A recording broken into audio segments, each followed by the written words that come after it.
Hello everyone, कैसे हैं आप सभी। आज इस चैप्टर में हम पढ़ने वाले हैं Delhi sultans. This is chapter 3 of 7th class और दिल्ली सल्तनत। चलो शुरू करते हैं चैप्टर। अगर आप इस चैनल पर नए हैं तो please like share and subscribe to my channel. Let's start. So first of all, ये सल्तनत क्या होता है। सल्तनत एक अरेबिक वर्ड है जिसका मीनिंग होता है रूलर और अ किंग। जब हमारी कंट्री में मुस्लिम रूल आया तो हम उसको दिल्ली सल्तनत बोलते हैं या दिल्ली सुल्तान्स बोलते हैं, क्योंकि जिस पीरियड में मुस्लिम्स का रूल था उस पीरियड को हम सल्तनत पीरियड या दिल्ली सुल्तान्स हम बोल सकते हैं। जो 1206 से लेकर 1526 तक का हम मानते हैं इसको। इसमें 5 डायनास्टीज़ ने रूल किया था। फर्स्ट थी जैसे स्लेव डायनास्टी, फिर आती है खलजी डायनास्टी, फिर आती है तुगलक डायनास्टी, सैयद डायनास्टी और last Lodhi dynasty. Lodhi dynasty के बाद मुगल्स का रूल आ गया था, जिसने बाबर ने अटैक किया था लोधी डायनास्टी के रूलर पर और मुगल डायनास्टी इस्टेब्लिश की थी। हम उस पीरियड को मुगल पीरियड बोल सकते हैं या मुगल डायनास्टी का पीरियड बोल सकते हैं। इससे पहले जो 5 डायनास्टी का रूल था हम उनको दिल्ली सल्तनत या दिल्ली सुल्तान्स बोलते हैं। दिल्ली में मुसलमानों के रूल से पहले यहाँ राजपूतों का रूल था, चौहान्स का रूल था, जिसमें पृथ्वीराज चौहान या पृथ्वीराज थर्ड रूल कर रहे थे दिल्ली पर, अजमेर पर, it means northern part of India पर। उन पर मोहम्मद गोरी ने अटैक कर दिया जो सेंट्रल अफ़गानिस्तान से आए थे। सो इसमें 2 वॉर हुए थे, 2 बैटल हुई थी जिसको हम बैटल ऑफ तराइन बोलते हैं। एक हुई थी 1191 और सेकंड हुई थी 1192। 1191 में जो हुई थी फर्स्ट बैटल, उसमें पृथ्वीराज चौहान जीत गए थे, मोहम्मद गोरी हार गए थे। लेकिन जो सेकंड बैटल हुई, सेकंड बैटल ऑफ तराइन 1192 में, उसमें पृथ्वीराज चौहान जीतते, लेकिन हमारे यहाँ पे एक कन्नौज का एक रूलर था जिसको हम बोलते हैं जयचंद। जयचंद ने पृथ्वीराज चौहान की बजाय मोहम्मद गोरी का साथ दिया और पृथ्वीराज चौहान को हरा दिया।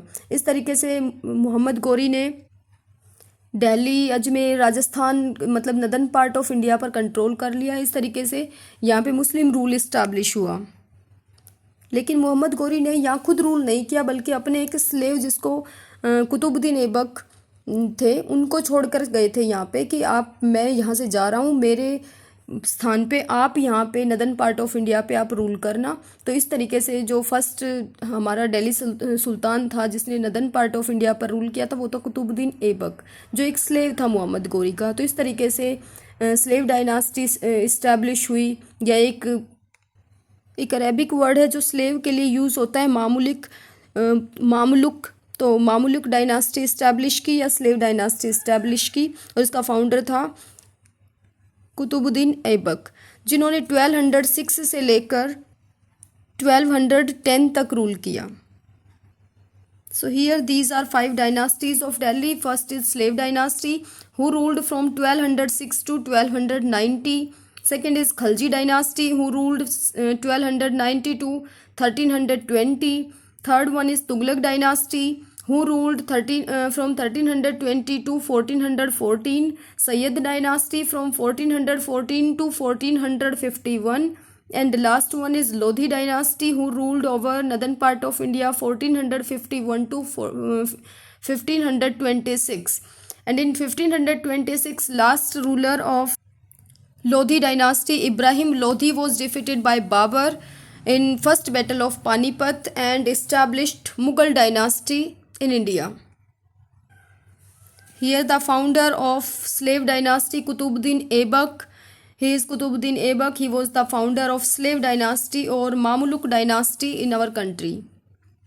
ये फाउंडर थे स्लेव डायनास्टी के। Slave dynasty, the first sultan of Delhi was Qutbuddin Aibak. Qutbuddin Aibak पहले सुल्तान थे दिल्ली के। ही वॉज स्लेव ऑफ गोरी। ये हम पहले ही पढ़ चुके हैं कि मोहम्मद गोरी ने खुद यहाँ पे रूल नहीं किया, बल्कि अपने एक स्लेव को यहाँ पे छोड़ के गए थे। Hence this dynasty was called slave dynasty. They ruled for 84 years. उन्होंने 84 ईयर्स तक यहाँ रूल किया था, 1206 to 1290, and were called Mamluk sultans. Mamluk means slave. Qutbuddin was very clever and able administrator. He treated all his subjects with kindness. इतने दयालु थे कि अपने जितने भी रिलेटिव्स थे, जो भी अपने रॉयल फैमिली के थे या पीपल थे, सबको बड़े ही दया भाव से इन्होंने ट्रीट किया। He earned the title of लख बख्श, उसने लख बख्श का भी टाइटल गेन किया।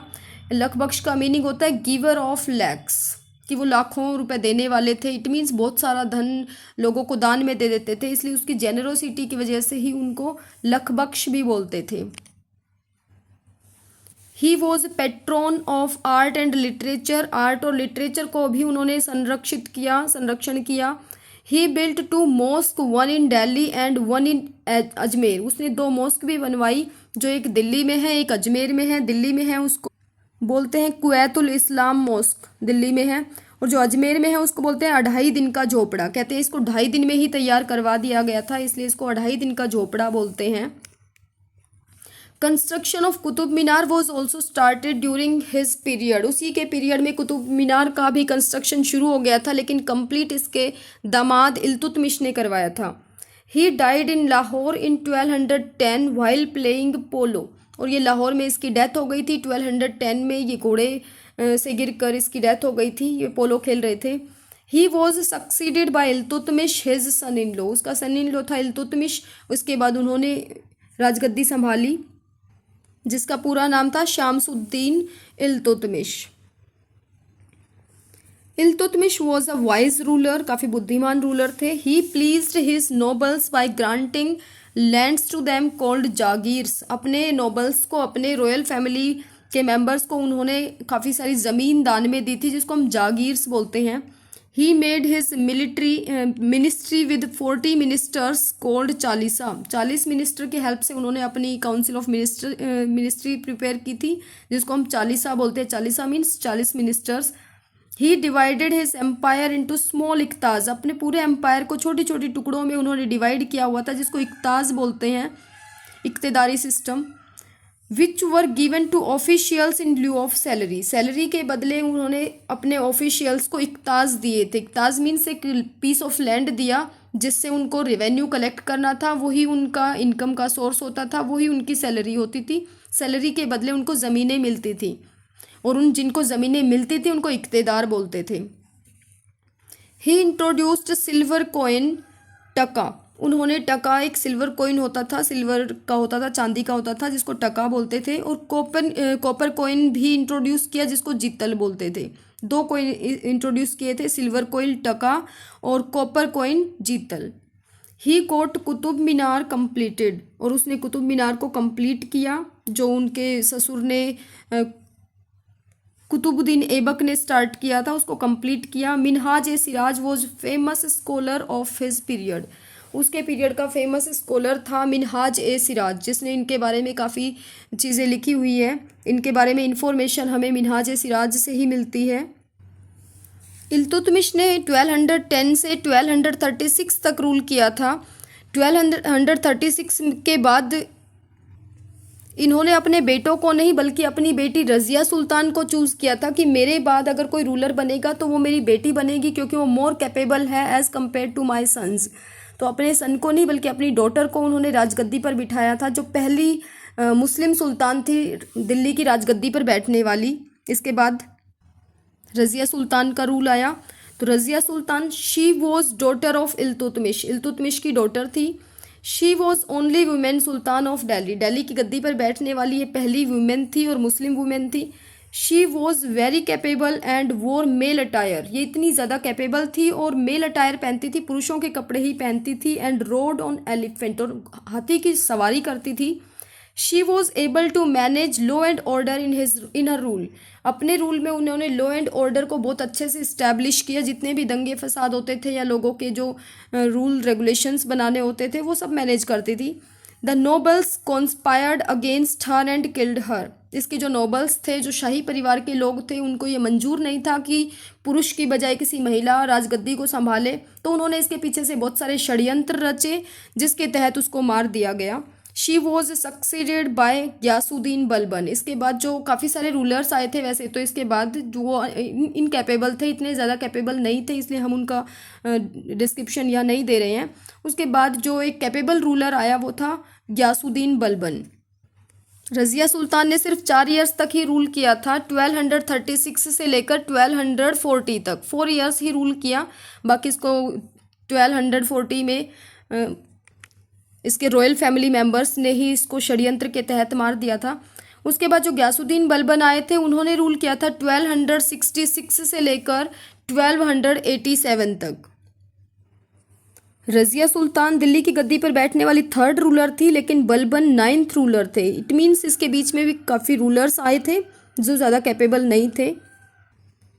बलबन ने 2 पर्शियन कस्टम्स को भी यहाँ पे लागू करवाया था, जिसको हम बोलते हैं पैबोस एंड सजदा, कि एक रूलर के जो मोनार्क है, रूलर है, उसके फीट किस करने होते थे, उसके मिनिस्टर्स को या उसके कोर्टियर्स को। तो ये 2 जो कस्टम्स थे, पैबोस और सजदा, ये भी उन्होंने इंट्रोड्यूस करवाए। नवरोज़ भी उन्होंने स्टार्ट किया था। नवरोज़ मतलब नया साल मनाना, जो पर्सियन कैलेंडर के अकॉर्डिंग जो नया साल होता था वो भी ये सेलिब्रेट करने लगे थे, तो नवरोज़ भी उन्होंने यहाँ पे इंट्रोड्यूस किया। उसके अलावा यहाँ पे उन्होंने ब्लड एंड आयरन पॉलिसी भी इंट्रोड्यूस की कि अगर रूल करना है तो खून खराबा तो करना ही पड़ेगा, तो ये भी यहाँ पे इंट्रोड्यूस किया, blood and iron policy.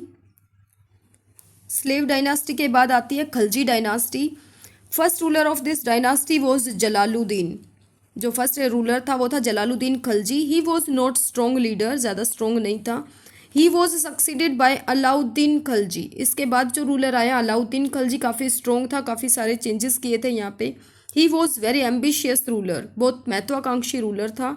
He won over his nobles and soldiers by giving gold to them. अपने नोबल्स को, अपने सोल्जर्स को कैसे अपने में मिक्स किया, कैसे जीता उन्होंने, by giving gold to them. बहुत सारा सोना उन लोगों को दिया, अपने नोबल्स को दिया ताकि वो खुश रहें, अपने सोल्जर्स को दिया ताकि वो तन मन धन से उसकी हेल्प करें।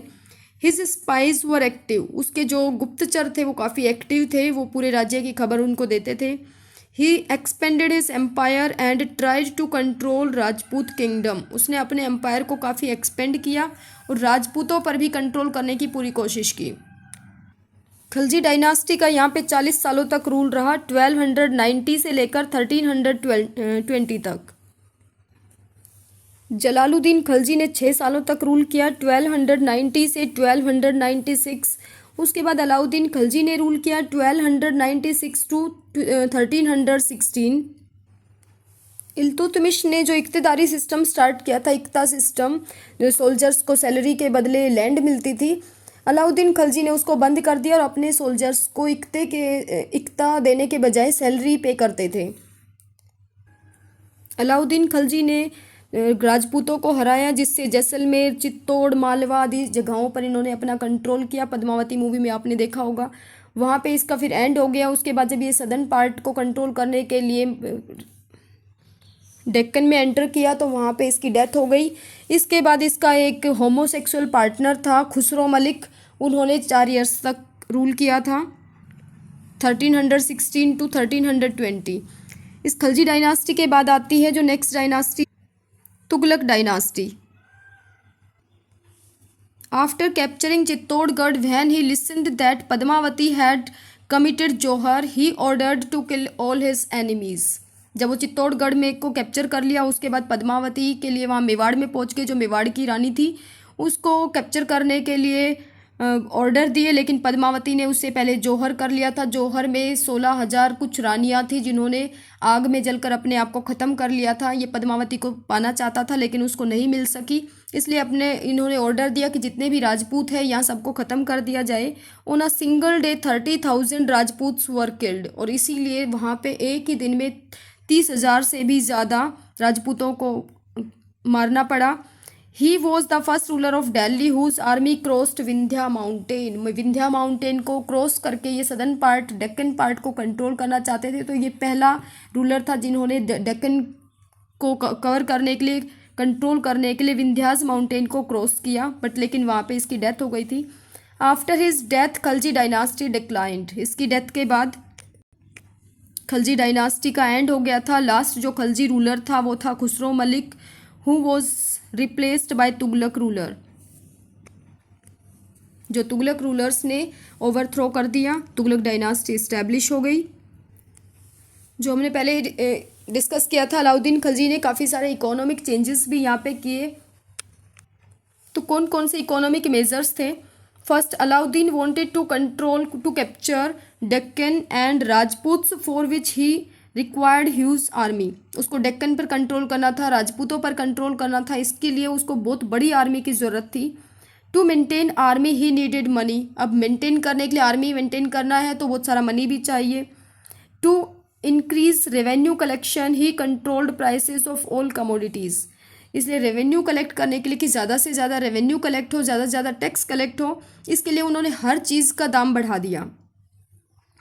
The sultan made arrangements to buy all excess non perishable commodities, और सुल्तान ने अपनी आर्मी के लिए जितनी भी चीज़ें जो नॉन पेरिशेबल थी, जो ख़त्म नहीं हो सकती थी, जो जल्दी से डिस्ट्रॉय नहीं होती, उन सारी चीज़ों को ख़रीदना शुरू कर दिया।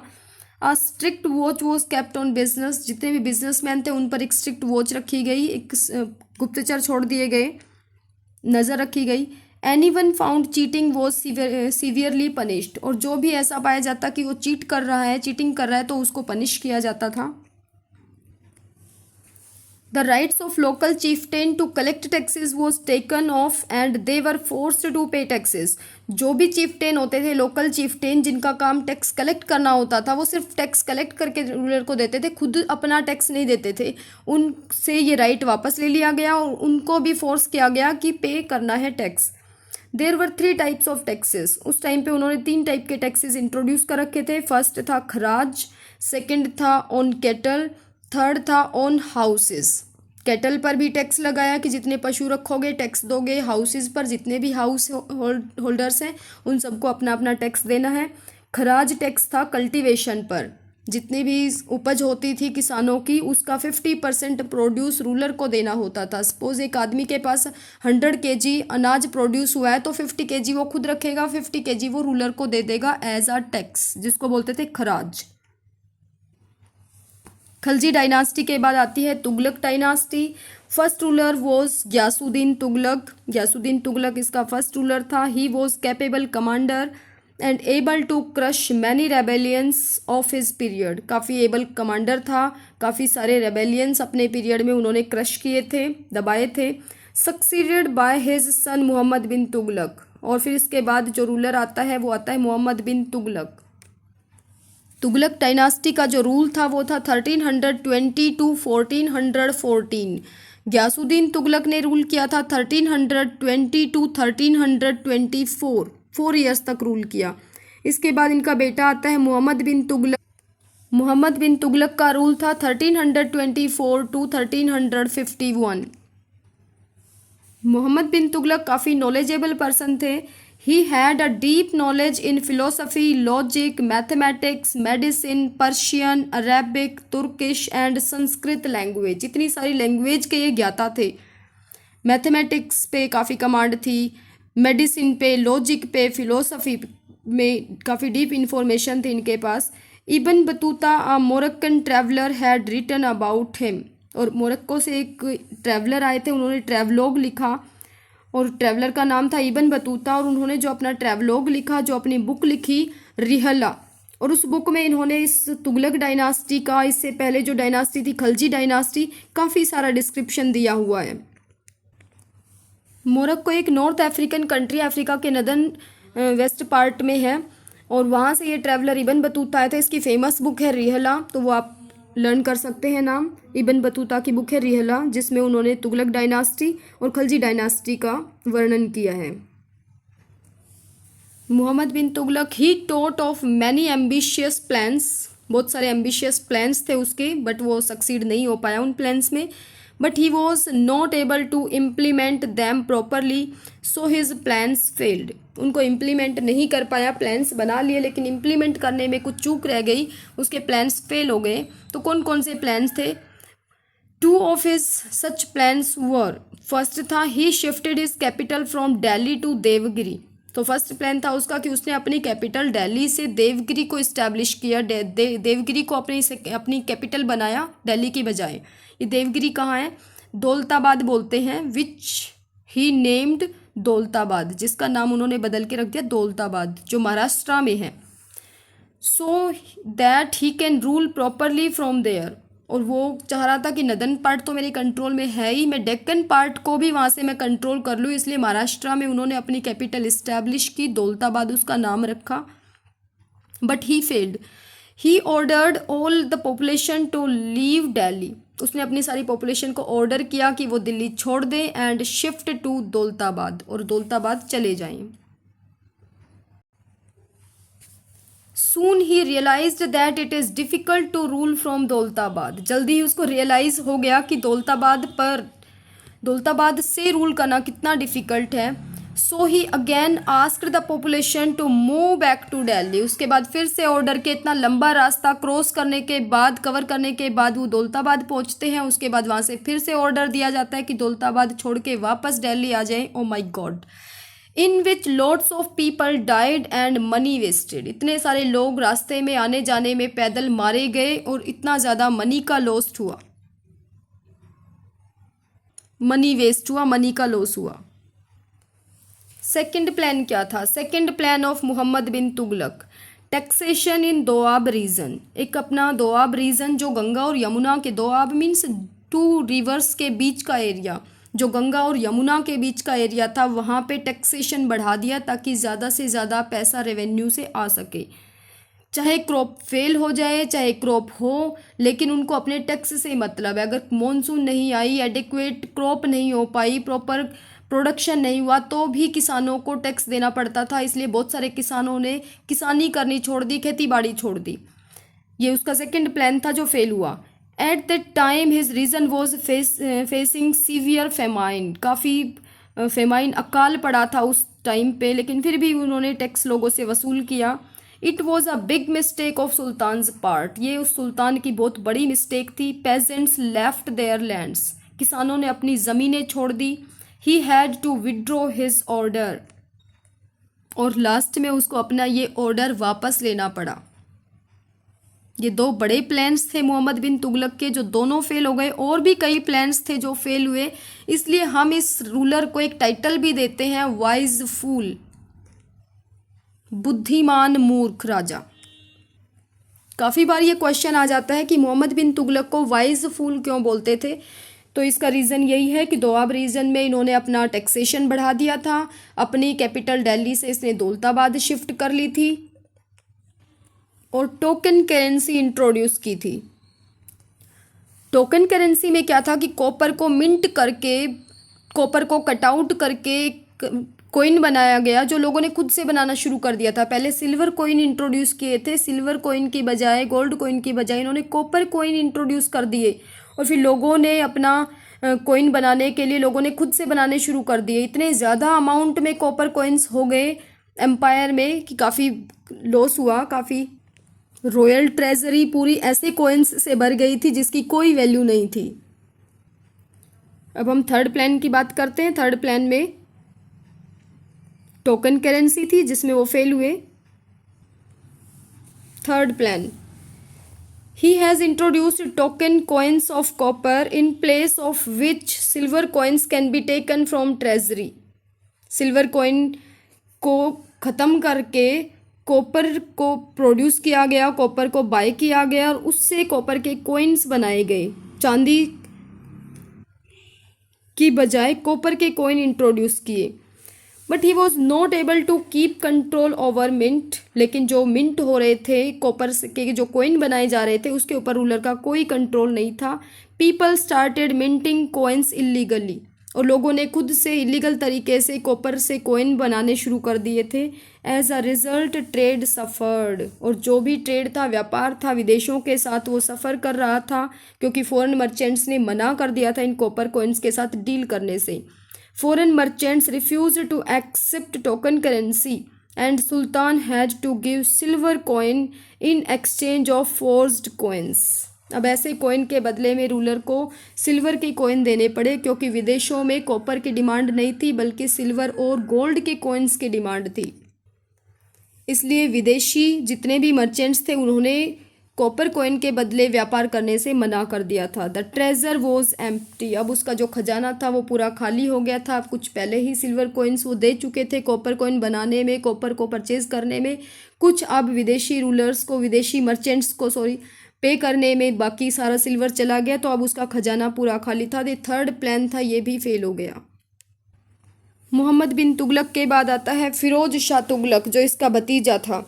फिरोज शाह तुगलक ने 1351 से लेकर 1388 तक रूल किया। ही सक्सेडेड मोहम्मद बिन तुगलक, मोहम्मद बिन तुगलक के बाद इन्होंने रूल किया। Introduced many measures to please his nobles and ulemas, ulemas होते हैं स्कॉलर्स, पर्शियन स्कॉलर्स को उलेमास बोलते हैं। तो अपने नोबल्स को और अपने उलेमास को खुश करने के लिए काफ़ी सारे नए नए तरीके इंट्रोड्यूस किए। Done lots of work for the welfare of people, लोगों की भलाई के लिए भी काम किया। He dug new tanks to store water for agriculture purpose, अब खेती बाड़ी पहले ही ज़्यादातर ख़त्म हो गई थी। मोहम्मद बिन तुगलक के टाइम में किसानों ने किसानी करना छोड़ दिया था, तो एग्रीकल्चर को और ज़्यादा बढ़ाने के लिए उन्होंने वाटर टैंक्स बनवाए। ही repaired old tanks prepared by Iltutmish and Alauddin Khalji, Alauddin Khalji ने और इल्तुतमिश ने जो भी जितने भी टैंक बनवा रखे थे वाटर को स्टोर करने के लिए, वो सारे रिपेयर किए। He dug canals from the river Yamuna and Sutlej, Yamuna और सतलुज रिवर से कैनल्स खोदी गई। कैनल्स मीन्स नहरें, नहरें खोदी गई ताकि किसानों के खेतों तक वो पानी आ सके, किसान अपने किसानी करने में प्रॉब्लम ना हो, वाटर की अवेलेबिलिटी रहे। इसके अलावा he constructed 30 mosques, 40 buildings for educational institutions, hospitals, public baths, wells, bridges. इसके अलावा इतना सारा काम कराया कि मॉस्क बनवाई, एजुकेशनल इंस्टीट्यूशंस के लिए बिल्डिंग्स बनवाई, हॉस्पिटल्स बनवाए, पब्लिक बाथरूम्स बनवाए, कुएं खुदवाए, ब्रिजेस बनवाए रिवर्स के ऊपर। New cities were also built during his rain, नए नए सिटीज़ भी बनाई गई अपने पीरियड में। फॉर एग्जाम्पल फिरोज़ाबाद, अपने ही नाम पे रखा था उसका नाम Firozabad. Hisar was also founded, Jaunpur was also founded, Firozpur was also founded, ये सारी उन्होंने ही बनवाई थी। He was deeply religious man, काफ़ी धार्मिक प्रवृत्ति के व्यक्ति थे। His death led to war of succession, जब इसकी डेथ हुई तो बहुत ज़्यादा युद्ध हुए सक्सेशन के लिए, सिंहासन पाने के लिए। There was Mongol invasion by Timur, killed thousands of people, इसके बाद जो मंगोलों का अटैक था, तैमूर का अटैक था, हज़ारों लोगों को मारा गया।